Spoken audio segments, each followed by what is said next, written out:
Hello everyone. आज हम लोग अभी पढ़ रहे हैं कैपेसिटर पे आधारित न्यूमेरिकल्स। ओके, तो अभी मैं एक बहुत ही अच्छी क्वेश्चन आपको मैं देने जा रहा हूँ। आप लोग पहले बहुत बार देख चुके होंगे और सॉल्व भी कर चुके हो, मगर मैं एक नए तरीके से बताना चाहता हूँ और आसान तरीके से। ओके, देखो ये नीट के एग्ज़ाम में भी आती है और बहुत सारे कॉम्पिटिटिव एग्ज़ाम में भी देखे मिल जाती है। देखो फिगर मैं आपको बनाने की कोशिश कर रहा हूँ। फिगर एकदम इजी तरीके से। ओके गाइस,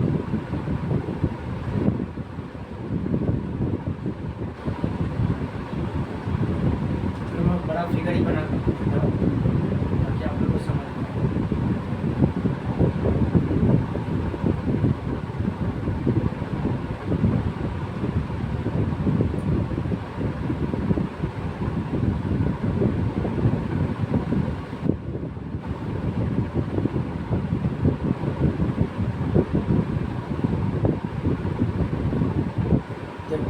चार कैपेसिटर को ऐसे कनेक्ट कर दिया। ओके, अब इसके बीच एक और कैपेसिटर को क्रॉस में ऐसे कर दिया। ओके, सबको मान भी दे दिया गया, सबका नाम भी दे दिया गया है, C1 C2 C3 और C5। ओके,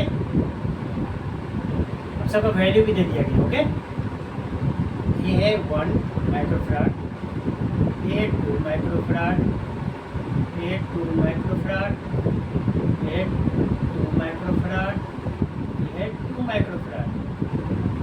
ओके, अब इसको बोलेगा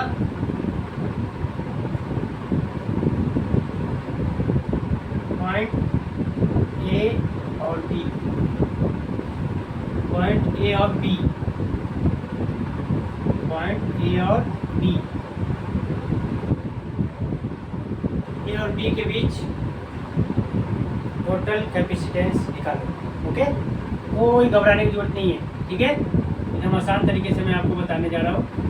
बोलेगा ए और बी के बीच टोटल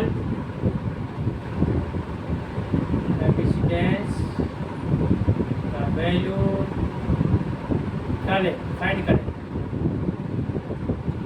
गाइस, अभी मैं बताता हूँ मतलब total CT equal to what मैं निकालता हूँ। सबसे पहले तो इसको डिफाइन करेंगे, पहले कौन है सीरीज कौन है, तभी न्यूमेरिकल्स बन पाएंगे। समझो यहाँ पर प्लस दे दिया, यहाँ पर माइनस, यहाँ से चला करें, यहाँ से 3 रास्ते हो गए।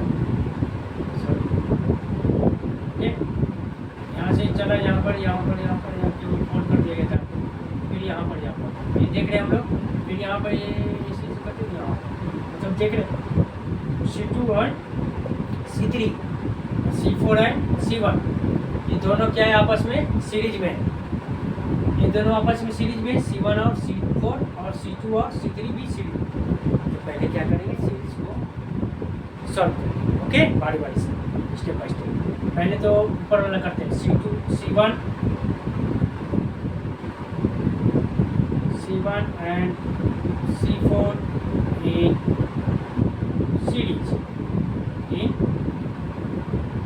in series में रहता तो क्या होता है गाइस, 1/, फॉर्मूला हमेशा याद रखना, 1/C1 plus 1/C4, 1/2 plus 1/2 equal to 2 1 हो गया, ये दोनों मिलकर 1। अब इसको भी सॉल्व कर, C2 and C3 in series. Okay guys, जहाँ समझ में आप कमेंट करके बता सकते हो, तो फिर से वहाँ से रिवीजन करूँगा। ओके, अभी देखो क्या करना है, 1/C2 plus 1/C3 equal to हो जाएगा 1/2 equal to 2/2 equal to 1। Okay guys, 1 microfarad हो गया, 1 माइक्रोफैराड हो गया। ओके,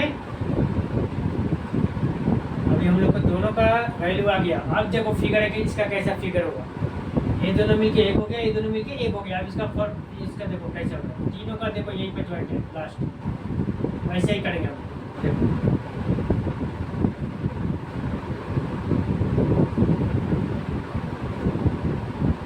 बीच में तो है C5,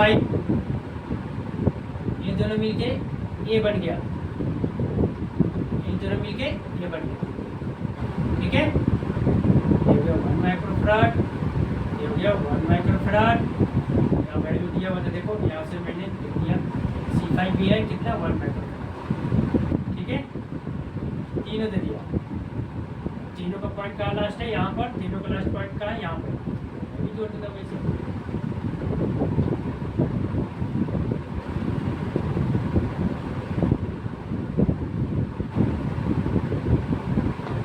ठीक है, A T, ओके। देखो अब फिगर समझो, ये तो बीच में था ही 1 माइक्रोफैराड, ये दोनों मिलके ये हो गया यहाँ पर से देखो सीरीज में करके, फिर 2 माइक्रोफैराड, 2 माइक्रोफैराड मिल करके ये हो गया 1 माइक्रोफैराड, ओके।